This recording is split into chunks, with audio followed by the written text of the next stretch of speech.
We're a little over an hour away before the Cowboys, a team with so much potential, possible Super Bowl potential, facing a team that has had their number in the postseason in recent history. Let's talk about it.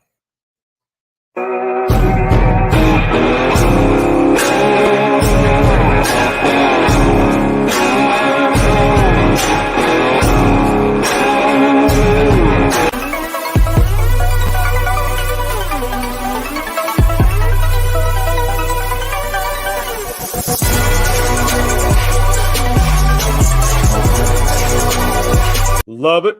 Hyped up. I hope you are ready for it, especially if you're a Dallas Cowboys fan. Now, see, everyone, I would venture to say, I'm going to speak on behalf of all the Dallas Cowboy fans. We've been down this road. We've seen this movie before. Hyped up season, so much potential. All the pieces seem to be in place. But for the past 27 or so years, disappointment. Last 3 years, 12-win seasons under Mike McCarthy, who is the former head coach of the Green Bay Packers, which won a Super Bowl in Arlington. I was there. For a week. A lot of ice. It was not fun. This is not about me or the ice or even about Mike McCarthy being the former Green Bay Packers head coach. This is talking about a Dallas Cowboys team. Will they live up to the expectation?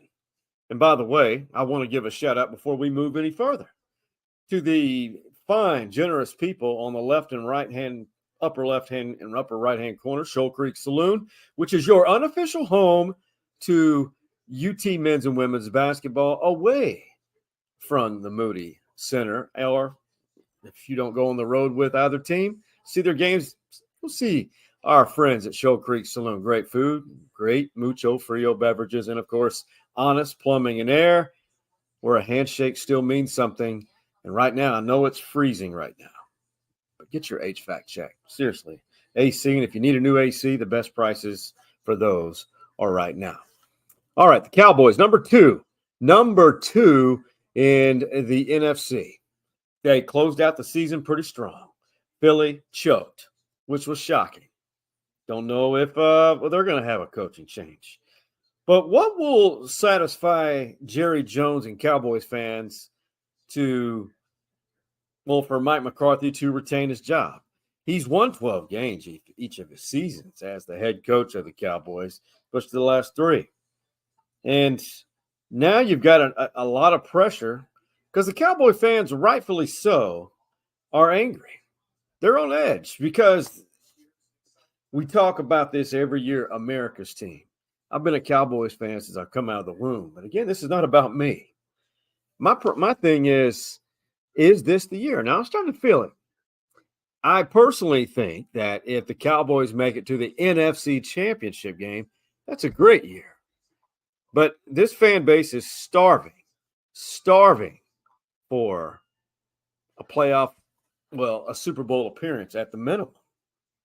And rightfully so, when you think of where the Cowboys have been, who they've had, who is no longer on the roster and winning elsewhere. Well, Michael Parsons, who had 14 sacks this year, one of the top 5 best players in the NFL, and he is a difference maker on the defensive side of the ball, obviously.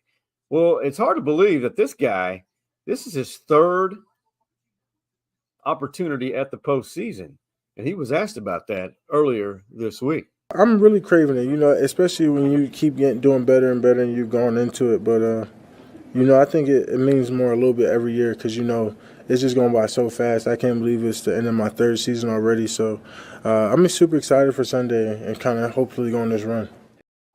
Okay, so we agree with Mike. A great guy, has his own podcast. It's great too. Fantastic player, a difference maker. Really, his plays affect the Cowboys' offense. But when you look at this Green Bay matchup, Green Bay has owned it and has really, really broken the hearts of a lot of Cowboys fans in the postseason in recent history. I think they met 2 times in the 90s in the playoffs. Brett Favre years, Cowboys won those. But now the Cowboys have just not fared well against the Packers in the postseason in recent history. But the series between the Cowboys and Packers in playoff games is tied 4 games apiece. Now, I'm not a big fan that history indicates the future, especially at the NFL. I really don't. But CeeDee Lamb, for one, I think he's the guy that's going to really bust open against this Green Bay Packers defense. Leads the NFL with yards after catch, 680 yards, receiving yards after catch. I think when you look at the quarterback, Jordan Love, good, talented QB for Green Bay, I don't think he has a chance today. He's going to receive so much pressure. And the guy you just saw. I just don't see it. And Jair Alexander, the cornerback, may be out for the game. They have a long list of guys that may be out for Green Bay. But there's no Aaron Rodgers in this team. And the reason why I say that, Aaron Rodgers was a Cowboy killer. He owned the Cowboys, in my opinion. But if you look at this Cowboys team, when they started the year off 3-2 after being embarrassed by the 49ers early in the season, did you envision this? 3-2 to 12-5, NFC East champs, number 2 seed, and honestly, a crash course for the 49ers. So I say today is not a cakewalk, but I will say that the Cowboys will probably win this thing 34-20, in my opinion. Hey, let's give a shout out to our Honest Plumbing and Air on the other side after this quick spot. Let's talk Texans. They're relevant. Finally. I know the winter season just begun here in Central Texas, but it's actually the ideal time to start talking about your HVAC unit or your air conditioning. I'm Sean Clinch, the host of Stories Inside the Man Cave podcast, and our partners and friends at Honest Plumbing and Air.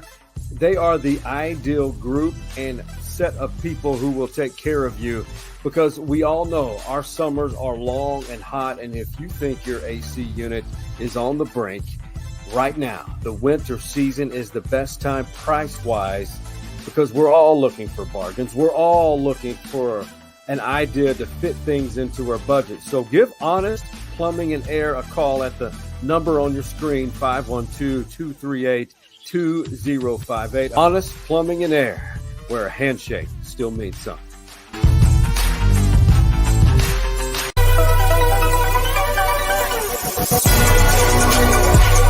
You dominated. You dominated a really good football team, and we earned it.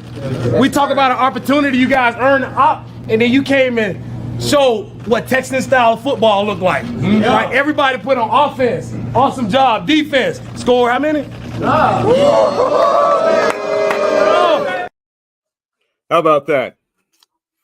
I'm clearly a Dallas Cowboy fan, but you have to respect what DeMeco Ryans is doing in that Houston Texans franchise. DeMeco, I remember I was covering the Houston Texans, especially all their training camp, when DeMeco was acquired. Well-respected team guy, really came to work and really had that work ethic. And he's really become a player's coach, meaning the players really elevate their game for him. But what we saw yesterday or on Saturday against Cleveland, who had Flacco at quarterback, the Texans dominated in every aspect of that game. They ran the ball at will. They took Flacco out. Not physically, he was there, but took him out of his game. And I believe the defense had 2 pick sixes. And the Texans look like a team that's on the rise. A team that is ahead of schedule, but they're still playing. Both Texas franchises are alive. Now, the Cowboys have to win today, of course, to reach the same level of the Houston Texans. But I think if you ask any Texan fan, did not expect a 10-7 year. But one of the big reasons is C.J. Stroud. I think if he doesn't miss those games early in the year, we're talking about possibly player of the year. Player of the year, C.J. Stroud, Ohio State Buckeye, former Ohio State quarterback playing Cleveland. You just know, Ohioans. Hope I said that right. They were torn on Saturday in that wild card game. But one thing that really impresses me is an individual who's not afraid to discuss his faith. And C.J. Stroud's one of those guys, and kind of lets us into the locker room of the Texans because C.J. is very not vulnerable, but very transparent about his faith. This is what he said after the game when asked about how much his faith has played in this success today. Yes, sir. Yeah, for sure. We have a lot of God-fearing brothers on the team and God-fearing sisters on the staff. So I think definitely God is at the forefront of our minds, and we play for an audience of one. Even when everything's going crazy, you can lock in and just have peace, So I'm blessed enough to even have a leader like D'Amico who's open with his faith. It's hard. Like, people hold you to a standard, and that's what we want as Christians. We're holding our own crosses, and we're trying to be like Christ as much as possible. And we make mistakes. We're not perfect, but at the same time, we know that with God. I love that. Perfectly imperfect, a Christian way. And when you have a group of people together, I see it. And I really hope, this is kind of a commentary part, I really hope that whatever faith you have, whatever it is, that maybe this is a turning point in our society and world where we're coming together to support each other and show love. But for on a team, that's huge. That's a huge when you have an individual in which their leadership permeates amongst the locker room and really you grow your team around that faith. That is really strong, and the Texans are one of the final teams remaining, the Elite Eight of the NFL. They've advanced. I shout out to the fans of Kansas City at Arrowhead. I just want to show you this. We all know how expensive beers are at sporting events, especially college and NFL. I mean, you're paying $20 for some of these beers. Yo, all hands, hoist the colors high, heave ho, Absolutely terrible. You stand in line, you get a beer, tip the guy or girl. You're looking at upwards of $20, and then 10 minutes later, it's frozen. Hey, when you get a chance, give us a shout. Give us a shout on our social media platforms. Subscribe to our YouTube page and follow us on TikTok, Instagram, Facebook, Twitter /X, and, of course, Instagram. And, man, just give us a chat. And when in doubt, it's always best to talk about it.